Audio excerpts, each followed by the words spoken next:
Continuing on with our discussion about the flood, I want to now move into more focus on what is called the Epic of Gilgamesh.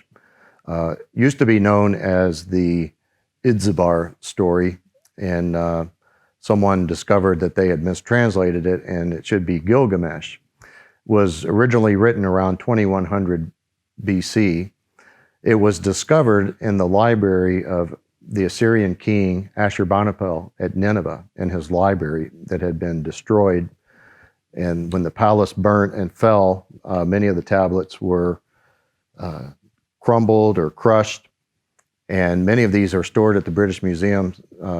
Approximately 50,000 tablets are there that still have not been translated of various different subjects. This was discovered by Professor Rossman in 1853. There are 11 known segments of the tablet. It's written on front and back, and it is the story of Gilgamesh. Gilgamesh is the king of Uruk, and he is seen here in one of the Assyrian relief sculptures holding a lion and the typical Assyrian-style beard, and he is known in all Assyrian literature as the first original king after the flood of Uruk, Babylon, Akkadian, and those places. When we see that in Genesis chapter 10, that the sons of Ham are Cush and Mizraim and Put and Canaan, and of the sons of Cush, we have 5 sons listed there, and then in verse 8, it mentions, and Cush begat Nimrod, and he became one mighty in the earth. We want to spend some time here and looking at the Nimrod person of the Bible and Gilgamesh. Because in verse 9 of Genesis chapter 10, he was a mighty hunter before the Lord. Wherefore it is said, even as Nimrod, the mighty hunter before the Lord. And the beginning of his kingdom was Babylon, Erech or Akkad, Assyria, and then Shinar or Chaldea. So there are parallels there that Nimrod in the Genesis account is the first king, and the Assyrian account, Gilgamesh is the first king of the Assyrian heritage there. And he built the cities of Ashur, Nineveh, and Calah. There's an Assyrianologist that worked for the British Museum as an assistant curator, and his name was Theophilus G. Pinches, and he wrote The Religion of Babylonia and Assyria, and he was the one that discovered that the name Idzabar was mistranslated, and it should be Gilgamesh. The book that he wrote, The Religion of Babylonia and Assyria, is available on iTunes as we speak today. And in that book, he shows that in Gilgamesh lore in the Assyrian culture, after his death was deified and became worshipped as a god. And we're going to look at that in some detail here. Gilgamesh in the Gilgamesh epic realizes that he is mortal when his friend dies, and he goes and seeks the man who survived the flood and who has not died, and he seeks him out to find out how to have immortality. And so that, in comparison, now Theophilus G. Pinches on page 7 in his book says that Gilgamesh equates to Nimrod, and he goes through the etymology there, and we're going to take a moment here and look at that very quickly. Let's look at the Genesis account quickly. We have Noah. Noah lived after the time of the flood 350 years in Genesis chapter 9 and verse 28. And then in verses 20 and 21, we see that when the ark rested and after he had given sacrifice, he planted a vineyard and he drank of the wine and was drunken. Now, hold on to that for a minute and we're going to come back to it.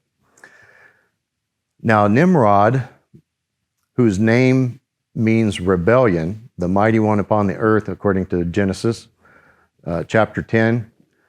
And he was a mighty hunter before the Lord. And we see that he's mentioned that way 3 times in the Old Testament. And that's unusual for any character to get mentioned like that. So there's a repetition there, Genesis chapter 10 and verse 10.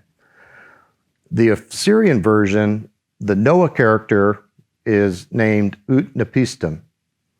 And he survives the flood in an ark, and he lives ages afterward. Gilgamesh searches out Utnapishtim, and we find that in this version, Utnapishtim tells Gilgamesh how he survived the flood and building an ark, and Gilgamesh says in this epic, the epic says that it was of 120 cubits by 120 cubits by 120 cubits.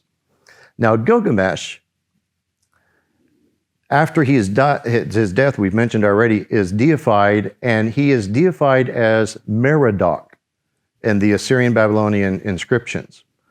Now, what does all this mean? The name Nimrod in Hebrew means rebellion. The name Merodach in Assyrian means rebellion. So you see the correlation there. And Theophilus G. Pinches correlates those together. We see Merodach mentioned in Jeremiah 2 times, but we see it mentioned in Jeremiah chapter 50 and verse 2. Babylon is taken, Baal is confounded, and Merodach is broken into pieces. Now, we've got the Genesis comparison. We've got the Assyrian comparison. Now, let's just take a moment and look at the Greek flood legend. And it's called the Deucalion legend of the flood. And the main character there, his name is made up of 2 Greek words. The first word is dukos, a variant of the word for wine or sweet new wine. And the latter half of his name means sailor. Now, remember, going back to Genesis, that we see in Genesis chapter 9 that Noah built a vineyard and he became drunk. And then also Noah survives the flood, and so he's referred to as a sailor. So in the Greek legend, you have the similar character. We have a similar name given to him to the events that we see here in Genesis. The Zeus god that is worshipped, the Greek god that is worshipped, Zeus, is in similarity to the Assyrian and Babylonian god Merodach or Marduk by the Babylonians, and is identified with Juno. So we're going to see in some other parts that this is their version of Baal, the god Baal, the storm god. As far as the ark, did it happen? We know that people searched for the ark on Mount Ararat on the Turkey side. But all of the ancient writings that you find from the Babylonians and the Assyrians, the Mesopotamians, suggest that it's on the Armenian side where it landed. Also, Josephus, who wrote in 94 AD in the Antiquities of the Jews in book 20, chapter 2, states, there are also in it, talking of this land in Armenia, the remains of that ark where it is related that Noah escaped the deluge, where there are still shown to such that are desirous to see them. So about the time that John may have written the book of Revelation, Josephus is writing that you could still find the remains of the ark still upon Mount Ararat, but it's not in the location where they look today. Now, why would Gilgamesh account have such an odd shape of an ark that is a total perfect square as opposed to the biblical account? So we look at Noah's ark, and it's 300 cubits by 50 cubits by 30 cubits. But Gilgamesh's is 120 by 120 by 120. Well, remember, there is a language change 100 years after the flood. And so if this character Gilgamesh did in fact see the Noah character, he would have gotten some of the information wrong just because of a language barrier, perhaps. When we look at the design of Noah's Ark, which is basically a barge, it's interesting when people make a picture of the Ark of the Covenant, they'll draw a box. But the same word used for the Ark of Noah, they'll design a boat-looking shape with pointed ends on either side, and it means box as well as the Ark of the Covenant. You don't see any Ark of the Covenants that look like a ship, do you? It was a barge. It had one door and one window that was sealed when Noah went in. And what we find out is this is a very seaworthy vessel. In World War II, they needed to produce the Allies needed to produce a lot of ships to deliver a lot of materials very quickly. And they came up with a tried and true design, and it was called a Liberty ship. And it is just a few feet shorter than the Ark of Noah. It is about the same width, just a little bit more narrow, and it's the same height. And as we look at that ship, it could haul 2,840 Jeeps or 440 tanks. And you look at the size of that. There is one of these that is still seaworthy and is in San Francisco down by Pier 39. And you can go on to the ship there.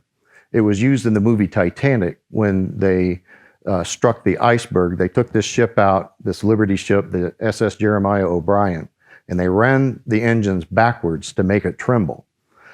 Now, one thing that could be said about these ships is they're extremely slow, but they were extremely seaworthy. The ones that were lost either due to torpedo or faulty welding because they were making so many so fast, because they made over 3,000 of these just about. But when it came to high seas, other military vessels would be sinking and these would be still seaworthy. So it was a tried and tested design. The other interesting thing is if you go out into a harbor and you look at ship, there's a line there, and when they load the ship, it tends to go down, and it's called a Plimsoll line. It was developed by Lord Plimsoll of the British Admiralty, and who lived from 1824 to 1898. The British were losing a lot of ships on the open seas that were coming back to England loaded with materials and goods. And so they needed to find out what we're doing to not overload these ships. So we came up with a simple solution, and then it's been modified from that in later years for sea solidity. But the basic formula for that is 1/2 the height of the ship is where you should be loading it. Now, let's go to Genesis chapter 6. And let's just look at, starting in verse 17. And the flood was 40 days upon the earth, and the waters increased and bare up the ark, and it was lifted up above the earth. And the waters prevailed, and they increased greatly upon the earth, and the ark went upon the face of the waters. And the waters prevailed exceedingly upon the earth, and all the high hills that were under the whole heaven and were covered. Verse 20, 15 cubits did the waters prevail, and the mountains were covered. Now, if we use Plimsoll's formula, what would the Plimsoll line of the ark have been? Genesis 6:15, it says, God told Noah to make the ark 30 cubits high. Genesis chapter 7, verse 20 says that the water prevailed 15 cubits over the highest mountain. We know that the height times 0.5, it would have been 15 cubits. How high did the water rise above the highest mountain? 15 cubits. Plimsoll formula is there in Genesis chapter 7. And here we are just a few hundred years removed from when Mr. Plimsoll discovered that formula. There are those that say the story of Noah and the flood is a myth. They will say that there is physically not enough water to cover the highest mountains upon the earth. They will have all kinds of material to try to prove that, but they're looking at the earth that now is. The Bible accounts for this. In 2 Peter chapter 3, verses 3 through 7, Peter there says that there will be mockers in the last days, saying, where is the promise of his coming? For since the beginning of time, everything that has been is the same as it was. And he says there, Peter points out that they willfully forget that the earth that was, being in water and out of water, it was a different earth. God destroyed that earth with a flood. The earth that we now see is reserved with fire. What comes out of the ground when there is earthquakes up on the mountains? Fire. They're called volcanoes today. What came out of the ground on the days of the flood? Water came out of the ground. Peter addresses these things and says people willfully forget. And we try to look at what's around us today and say, well, everything's been the same since the beginning of time. Well, the scriptures tell us different. So keep that in mind, that as you focus on the true story of the global flood.